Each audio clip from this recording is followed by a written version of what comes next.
Okay, roll call.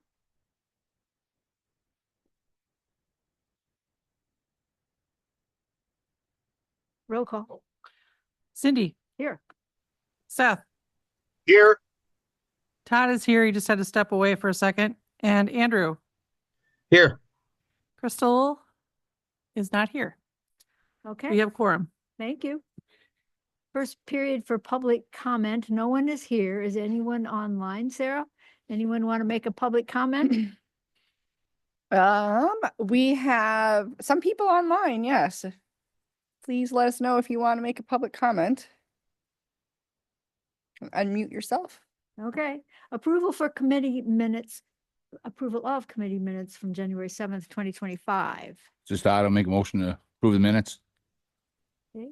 AJ, I'll Motion by second. Todd to approve, second by AJ. Any additions or corrections? Okay, all in favor signify by saying aye. Aye. Aye. Aye. Okay, everybody said aye. Motion carries. Discussion with possible action on printer contract. Is that a Cheryl thing? Okay. It's a Cheryl thing. So last meeting, I briefly went over the fact that we were investigating options for a new printer or sharing with the city on our billing clerk's printer that does the disconnection letters and some other miscellaneous printing, as well as our invoices. So we had three options. One was to purchase the printer outright. The second option was to do it over a 60-month period lease term, which the price difference between option 1 and 2 was $1,556 versus if we bought the printer outright. The other option 3 was sharing with the city, current copier. And through a lot of discussion and some pros and cons and looking at the whole situation in the entirety, I decided to go with option 1, and that's what I'm going to recommend. It is buying the printer outright for $3,157.31. And then our monthly maintenance fee is $42.20 for a 60-month contract. The maintenance fee would include any maintenance on any of the printer issues we had for the next 5 years, our toner, any parts, service calls, assistance, etc. The reason why I'm leaning towards option 1 is because there was some good concerns brought up with sharing the city printer / copier / scanner / fax machine. Because it does a multitude of things. It is, if it happens to go down, or if we happen to have billing problems, which we quite often do, it would tie up that one source of copier, printer, fax machine, and scanner. It could be for quite some time. The last couple of years, we've been down a little bit more than normal because we've just had an older printer. But it would be, if we were down a couple hours, it would impact how the city can operate with just the one available scanner, printer, fax machine, etc. So that's what I'm leaning towards. I'm also leaning towards buying it outright to save us $1,500 versus doing it over the 6-year fee. And the upfront cost would be more expensive, but it would save us on the back end. So any questions? How many years is it supposed to last? Well, our current printer lasted 12 years. And I'm not saying this one will, but we usually try and keep them around. Mine is 12 years old. I did have some overhaul on it a couple years ago, which was, we did not have to pay for that, even though we own the printer outright because we pay the support fee. But I was told recently that the parts for my printer are far and few between. So it is possible, I can use this new printer as well if mine gets to that point. If I needed to do color, then we would have to use the city copier. We would use our paper and we'd have to figure out some kind of reimbursement. But for black and white copies, once mine goes, I would be able to use the new billing clerk's printer as well. Excuse me. Did you say how much it would cost for 6 years for the lease? The lease would be a total of $7,245.60. And that would include the cost of printing of the printer because we would be financing it would be $4,713.60 versus buying it outright at $3,157. Okay. So it would save on just the cost of the printer alone, roughly $1,600. The Right. difference would be, we would pay less support costs. Same printer? Same printer. Mhm. Huh. Okay. It's just EO Johnson would be financing the purchase for us instead of us just paying for it outright. So we'd have to pay EO Johnson that financing fee, I'm sure. Okay. Did you have anybody online have a question? Thoughts? Okay, I would agree with the purchasing outright. sounds like the better deal. Mm-hmm. Okay, anybody want to make a motion to that effect? You can do it. This is Todd. I'll make a motion to purchase a printer. Is that correct?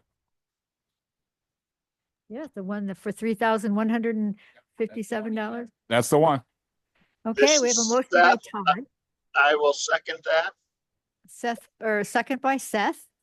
Roll call, please. Seth, Aye. Todd, Aye. Andrew, Aye. and Cindy. Aye. Okay, motion carries. Thank you. Approval to go out for bids for the following. You want to do these one at a time and then make a motion for each one? Okay, annual general asphalt.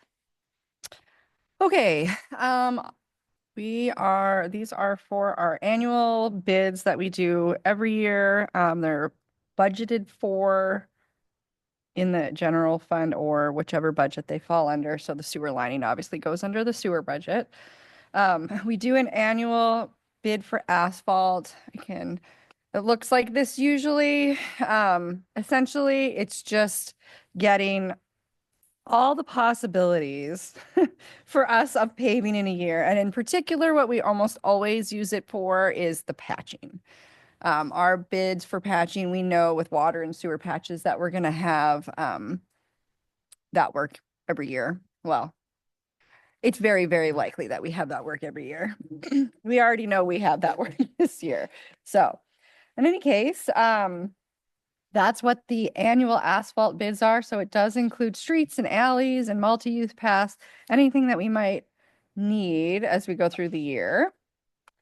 The asphalt resurfacing project, that would be an actual bid for asphalt for a specific block. And I'm not going to know exactly what that is at this point. I am working through with Greg because we always want to make sure that we're not going to go somewhere we need to tear up for a utility project, and then go through with the street guys exactly what street. But what we had talked about previously was in the Independence Chicago area. This area in particular, based on what I've seen so far from the capital improvement plan, is need of work, but is nowhere near our 10 years. I would say we'll be lucky if it's in 20 years. So this is the area that I'm going to try to focus on. We've done some parts of it ourselves. We actually did this Independence Street section here in-house. It would be nice to keep going, but again, I need to just double check because I know there are some things that need to be done on the utility side. So we would specifically ask for a quote or a bid on that for our resurfacing portion. And then our seal coat and microsurfacing bids. So that is, we look at various projects throughout the city. Ones that were on last year that never got done would be Prairie Wind Way. We went back and forth about paving that, and we do have some DOT funding available to pave it.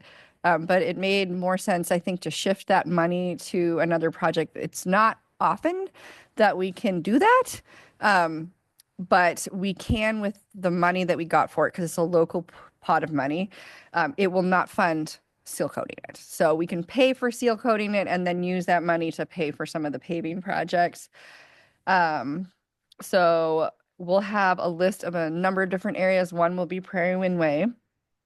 We've been doing pretty good on sort of finishing and rounding out projects that we've already started, like we did Crossing Meadows and we did Westview Mobile Home Park. And so we'll again look at the pavement ratings when we list those out, but those again are our annual bids that we put out every year. And lastly, we'll do a sewer lining bid, and Greg and I have talked about it a little bit, and we're thinking that it's going to be easements. We like easements, meaning areas where we have a sewer main that goes through an area that there's no road, because it's a really, obviously we're not going to go in there unless we specifically need to do that sewer. And so we've talked about looking at this section here. We've got a sewer line that goes this way. We did water inversion for the first time this year. And it certainly is expensive, but it was really slick. Like they were there for longer. It took more, but there was certainly less concern with odors. So we'll, I think, again, bid it both ways so that we can make a choice, because we want to understand what our costs are there. But I think that it's worth having both numbers because it did work really well this year. Where were you talking about, a sewer line? It goes between Maple and Willow. I don't know if you can see my cursor. Yeah, it goes right through here. All right, where that ditch is? Kind of, yes. Yeah. Huh. So in any case, all of those, we'll go out for bids. The bids will come back to you. We'll talk about numbers and what we want to do, but we want to get those rolling because it's the new year. And the sooner we do this, the better numbers we get and better time of year. So those are the areas and the types of projects of those kinds that we will be going out for bids for. Good for you to have all this so organized. I'm impressed. Feels unorganized, so Yeah. I'm glad you think it's organized.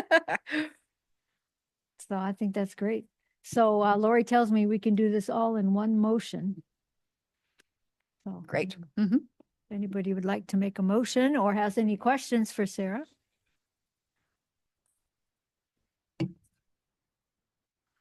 This is AJ. I make a motion that we go forward and seek approval for the upcoming bids.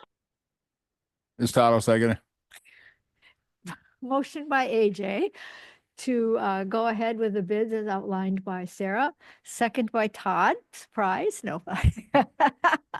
Roll call, please. We don't need a roll call until Oh, they actually come back thank in, you. so we're okay. I'm just testing you. Yeah, okay. Good job, you passed. Yeah, that's right. Is she really listening? Okay, all in favor, signify by saying aye. Aye. Aye. Aye. Okay, everybody said aye, motion carries. Discussion was possible, okay, right. Still number 6, the same.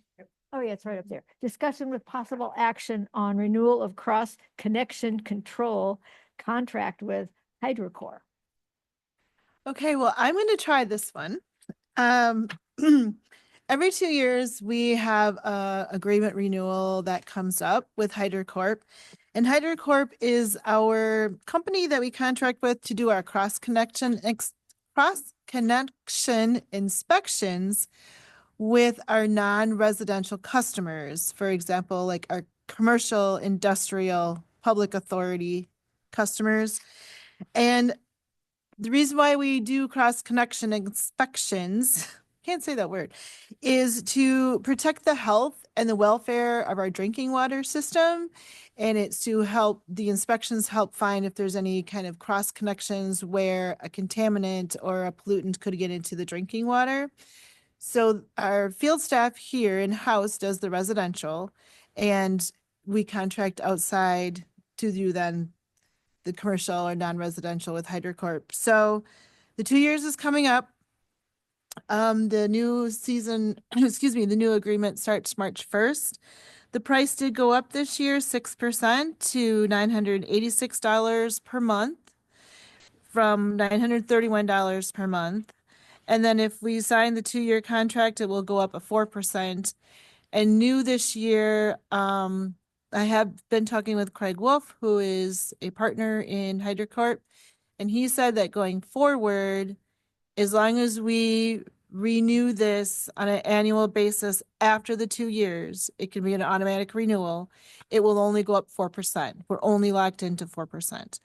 So I looked at the past contracts real quickly this afternoon, and we've gone up anywhere from 4% to 7%. So at least this way would be locked in at 4. And the 4% is based on future projected inflation, basically inflation. For how many costs. years? did you say? So the contract is for 2 years. And then we are able to just automatically renew the contract for every year after that for an adjusted inflationary rate of 4%. Hmm. Otherwise, if we give notice that we want to renegotiate the contract, our inflation rate could go up higher. But that's something different. They haven't had that program before. It's always been an automatic renew. Do other people do this too, or we've just found these are the best ones? Or we have no reason to look Well, elsewhere? from my perspective, Lafarge does it. I don't know about anybody else, but I know Lafarge does use HydroCorp, and they've used them for years for their cross connection inspections. Yeah. They're okay. We, a number of years ago, took them on. I mean, Nancy was still around at that time, and there were some growing pains, but we really have ironed everything out, and they've been really great. And there are, I would say, there are definitely other places. However, these guys are very active in the association. They're very well used in the Wisconsin. So there was no reason for us to think that they Look wouldn't be a elsewhere. good fit. Yeah. Or Okay. continue to be a good fit. Anybody have any questions for Cheryl? Okay, anybody want to make a motion to approve the contract or renewal of the contract? This is Crystal, and I would move that we renew the cross connection control contract with HydroCorp. And I believe you said it was for a 2-year period. A 2-year period with automatic renewal for 1 year after that, What she said. if we choose. Thank you. Todd will second it. Motion by Crystal and seconded by Todd to renew the contract with HydroCorp. Bet we want a roll call this time. We do. Oh, Todd. Good job. Aye. Andrew, Aye. Crystal, Aye. Cindy, Aye. and Seth. Aye. Motion carries. Thank you. Okay, now I get to, approval to apply for RAISE grant for bicycle and pedestrian facilities. Well, so I do a lot of grant applications, although looking at the current capital improvement plan, have seen that I'm certainly catching up with myself. But this one, I know from a lot of our discussions about how little money there really is out there, that there's really not a lot for bike and pedestrian facilities that is going to be coming from the capital improvement plan. And so this is part of the reason, a main reason why this grant is so attractive. So this RAISE grant is actually a federal DOT grant. And it's always, for me, been seen out of our reach in terms of what kind of grant we're looking for, because it's required a minimum $1 million project. And at this point, we haven't known what our $1 million bike and pedestrian facility contracts might be. The other part that's really attractive is that they have a provision in this year's grant, they did last year as well, that there would be 100% coverage for rural communities. So that's what was the cooker for me, because, or like the catch for me was that we don't have to put money forward. Now, that's assuming that we're building it within the budget that we put forward, right? So they don't just kind of have like an open, open coffer that says if our project costs go over, they're giving us a certain grant amount. So we got to be really careful about what we're asking for. Some other things that make this really attractive is that we do not have to accept the money until 2029, like meaning saying, yep, we're in. So that gives us like 4 years to think about it. It can start sooner than that. So like if we had a project the projects that I'm looking at, if we wanted to start them sooner, we could, but that's like the deadline. And the project doesn't need to be constructed until, well, I shouldn't say that. The money has to be all expended in 2034, which again, sounds great, right? We do have to remember this is like the normal DOT, right? Everything that you think takes a year takes 2. So this also means that we are competing against people all over the nation. So like this is a very competitive grant. So I guess coinciding with this is the idea that bike and pedestrian plan that we've been working on is intended to feed into these kinds of things. And so even though I've intended to have it to before, we actually are in the final draft stage of the plan. It's getting finalized for formatting. And so we're having a steering committee meeting it should be within February, as long as everybody can attend. And so this plan is coming forward. You can see it in draft form. I'm happy to share. It is available for, to look at. But in it puts a lot of these pieces already together for us. So while I'm putting something together, I'm just taking the parts out of that plan instead of starting from the beginning, which is another reason why it makes it easier. Now, I'm always behind the gun in terms of grant funding. And so it is due on the 30th. And I have started working on, within the time I have, putting things together. Because it's taken me a long time to decide that we are really competitive, or we really are competitive, because there's all these criterias, right? You need these 8 merit criterias, and you need to be within a certain range to even consider applying. And so I've spent a lot of time looking through and making sure that we actually do meet those criteria. So in the bike and pedestrian plan, there's a few like really big projects that are considered higher priority that I just am like, how are we ever going to fund these? One we've actually applied for before. It's connecting the Viroqua-Westby Trail to the rest of the city. And we actually applied in the context of it being for the Welcome Center. So basically I'm kind of taking that piece out. That's one of them. So essentially that would be going across County BB. So like that area where the trail comes in, or no one can see my hands except for the people in the room. So let's do that.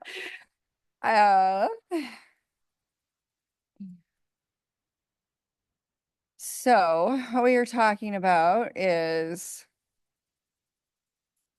having an ability to have bicycle and pedestrian facilities that come along this Fairline Road, County BB in this area. So it'd be like getting people like Quick Trip area, Airport Road, this access.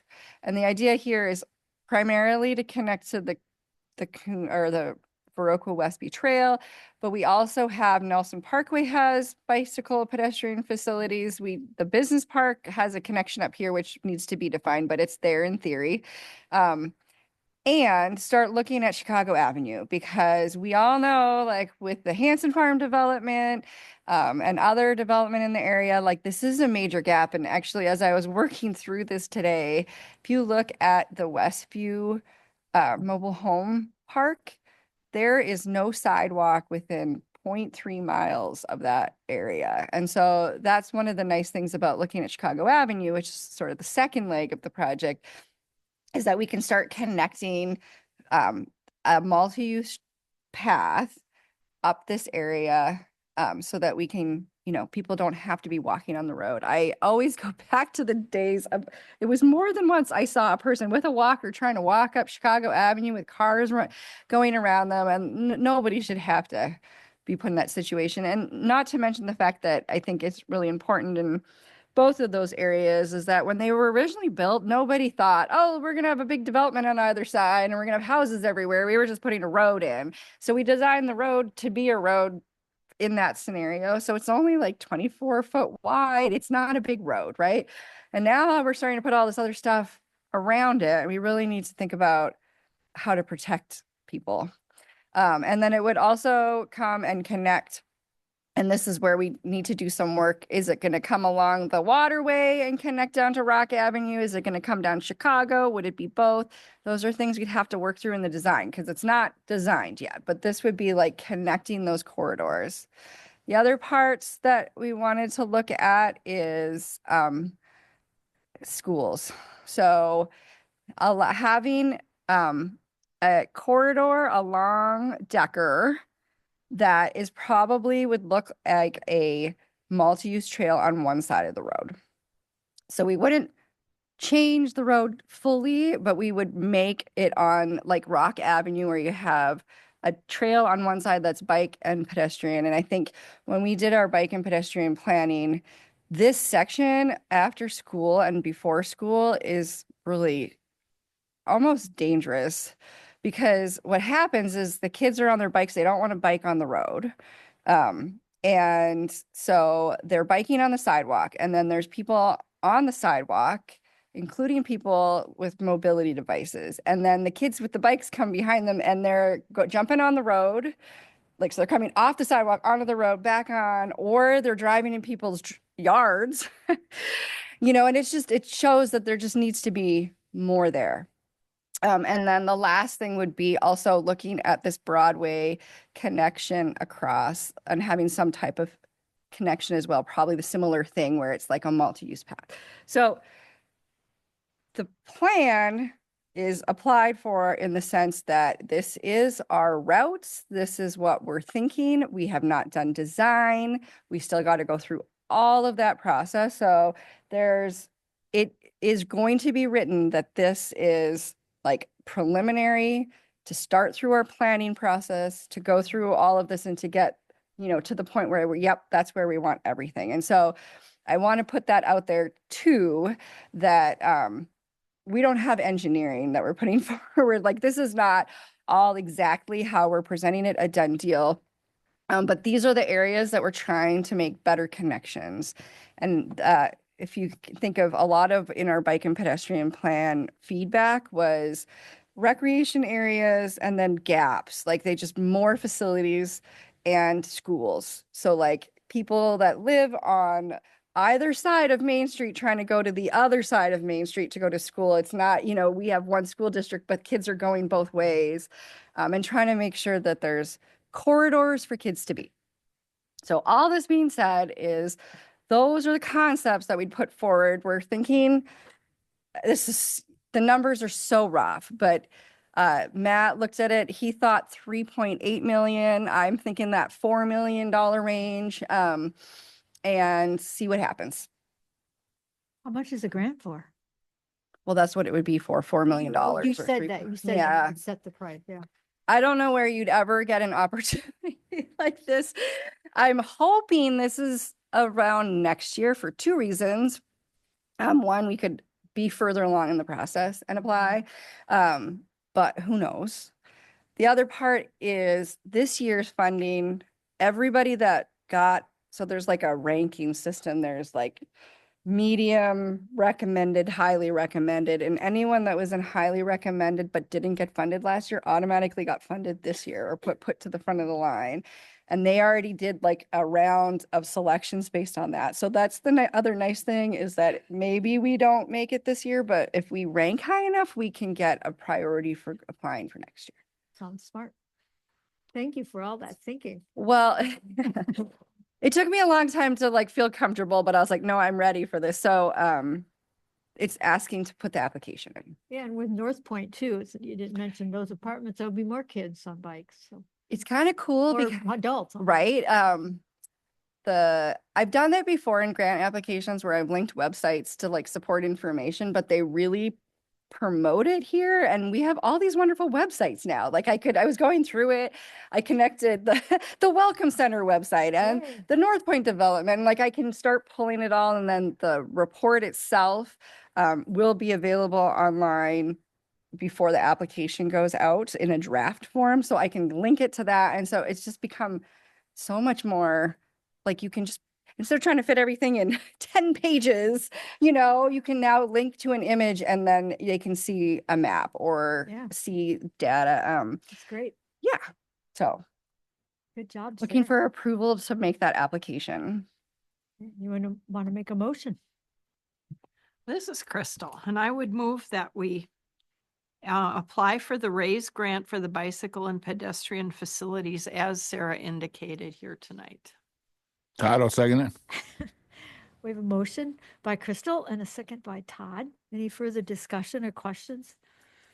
Seems like a really good project, a really good opportunity. Well, cross our fingers.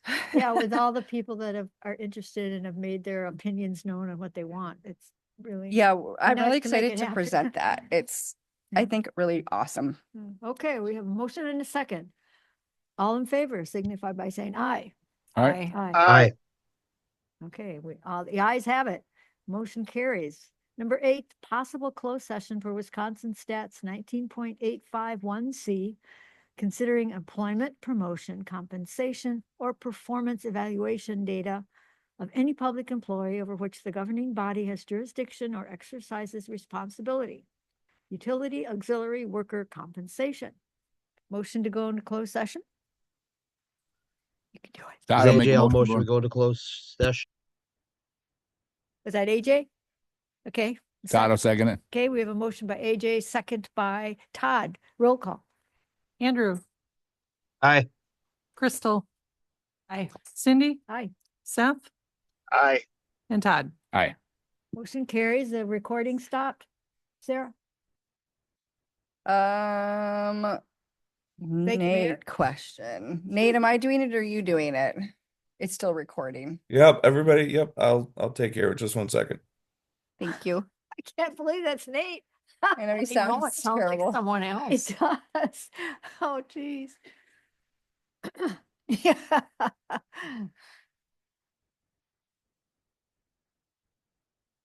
Okay, reconvene in open session with possible action on items discussed during closed session. And this is Crystal, and I would recommend that we approve items as they were discussed in the closed session. Thank you. Motion by Crystal to approve what was discussed. AJ, I'll second. Dang, he beat me. He had to be quick. Okay, motion by Crystal and second by AJ. Roll call, please. Cindy, Aye. Seth, Aye. Todd, Aye. Andrew, Aye. and Crystal. Aye. Okay, motion carries. Main Street project update. You know what? Lori had me look at the agenda and it didn't dawn on me that that was on there. We could probably switch it to sewer project update, but I do have very small updates on Main Street, and that was our change order was concurred on by the DOT. So I need to get them our signed copy, which I hadn't done yet, but they'll sign off on that. So that was good. And knock on wood, so far they've been really good about the disbursements, right? Lori, you've been getting money pretty quickly after we submit it. So that's always helpful. That's all I have for that. Anyone have any questions for Sarah about Main Street? AJ, Seth? Nothing here. All Okay. good. Street Department update. Okay, let's see. So, the guys have been doing some tree removal and trying to stay warm. I've been really trying to focus on getting their safety trainings in this cold weather. So we've been doing that. And they do a lot of the work in the garage, getting everything ready and greased and things like that. We've been working on our facility maintenance type stuff. So you guys all heard what happened at the library earlier, and we just continue, particularly Tyrell, to work on that. We had a moment with the library today where we had alarms and things were shutting down, but it did what it was supposed to do. I went from going, oh, that darn system's over designed to, oh, I'm so glad it had that alarm because the vent had frozen over and it just shut down because the vent had frozen over. So then we went in, realized what it was, and then they were able to clear it up. So that prevented other problems from happening. So I was, I was like, yay, Trina, a positive thing in the library building system. And we're also trying to get a contract with H&N. I would probably come to the next Public Works meeting. I think it would come here for building stuff still, since it's now Public Works-ish stuff. We're responsible for it. But in any case, looking at annual maintenance for this building on the heating and cooling, the police station, the current fire station, which we'll have to talk about the other fire station when it's ready, and the library heating system.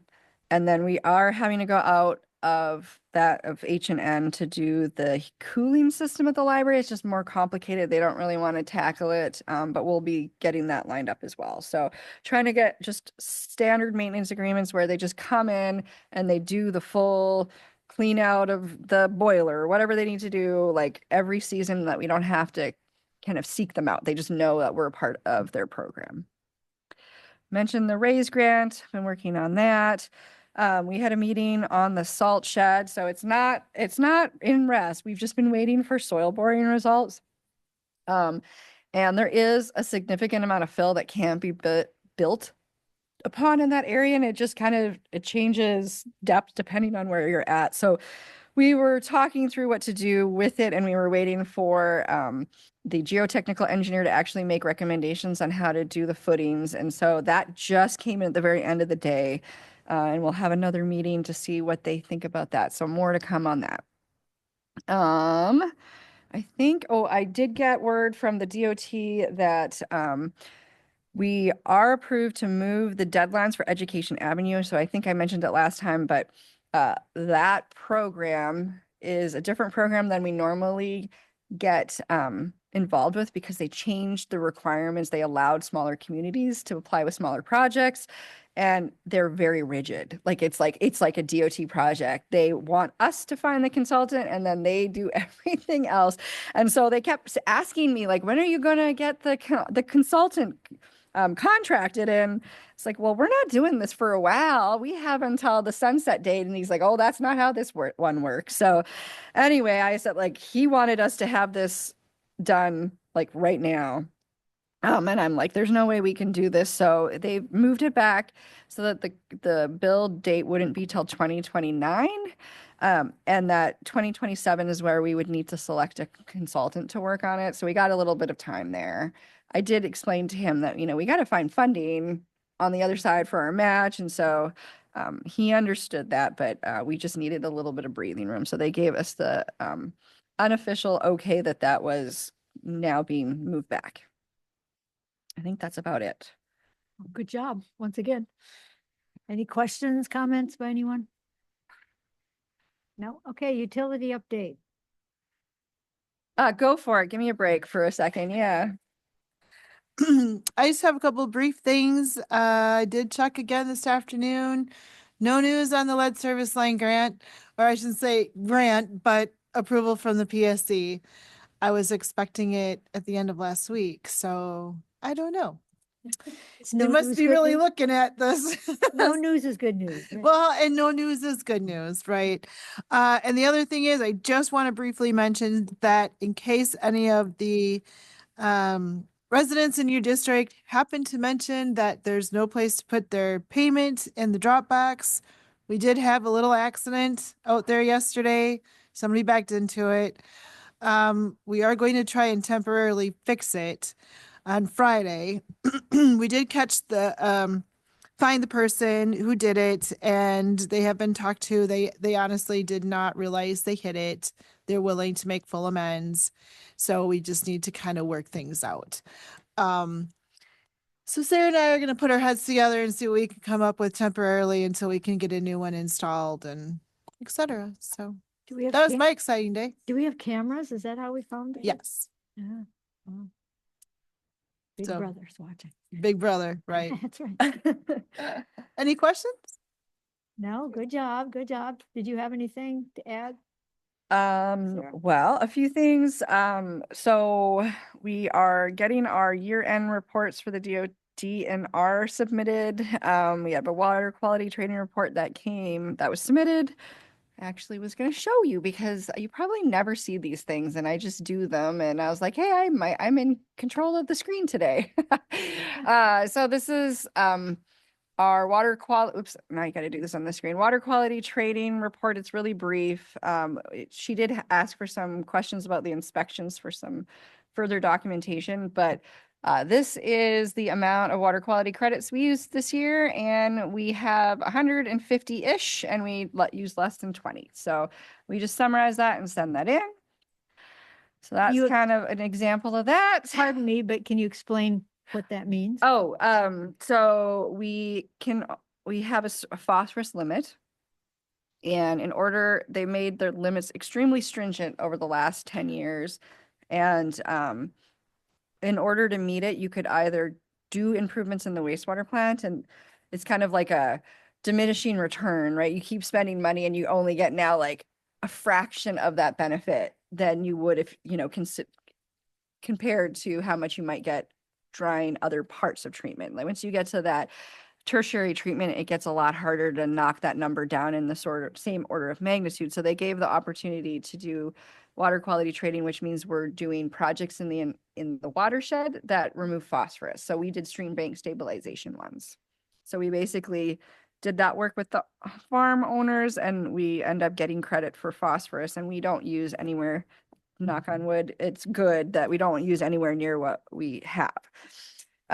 We also are working on Center Avenue funding and ensuring that we're not missing out on because we're waiting. So we've been waiting to hear from the appropriations funding, whether we're going to get funded, and we're waiting. And it just seems like everything continues to get pushed out. And we've been patient, but now we're starting to get to the point where it's going to impact the clean water and safe drinking water funding that we do have. And so we certainly are set up so that we can apply for fiscal year 26, because we received loan money for fiscal year 25 from the water side, and we received about $400,000 of principal forgiveness, which is grant, and loan money on the sewer side. But we're going to lose it if we wait too long. And so it started making me feel like we got to make a move here, because we need to figure out what's going on. We're going to run out of time, because we would typically bid by the beginning of March to meet their deadlines, and that's coming up real fast. So anyway, we're just going to be in communication with the DNR and try to figure out what our best plan is. It's better than waiting for a grant application to find out if it's going to be funded, because we have been accepted and we are in the draft bill, but there's no guarantees, right?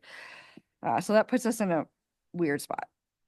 Our sewer project is still going on. They didn't work in the cold weather, but they're going to start up again tomorrow. And so you'll see more movement on Chicago Avenue.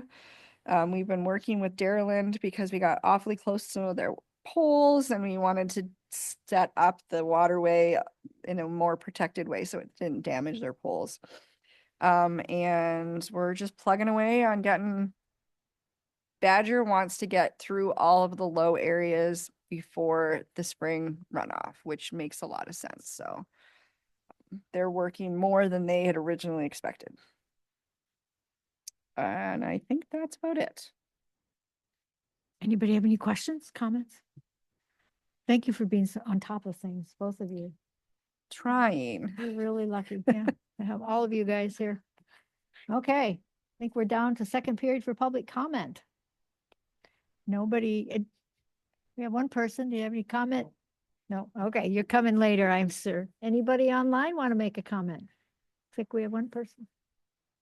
Two people. Okay, adjournment. This is Todd. I'll make a motion to adjourn. See?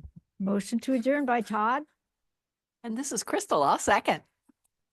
second by Crystal. You did good. All in favor signify by saying aye. Aye. Aye. Okay, thank you, everyone. We are adjourned. I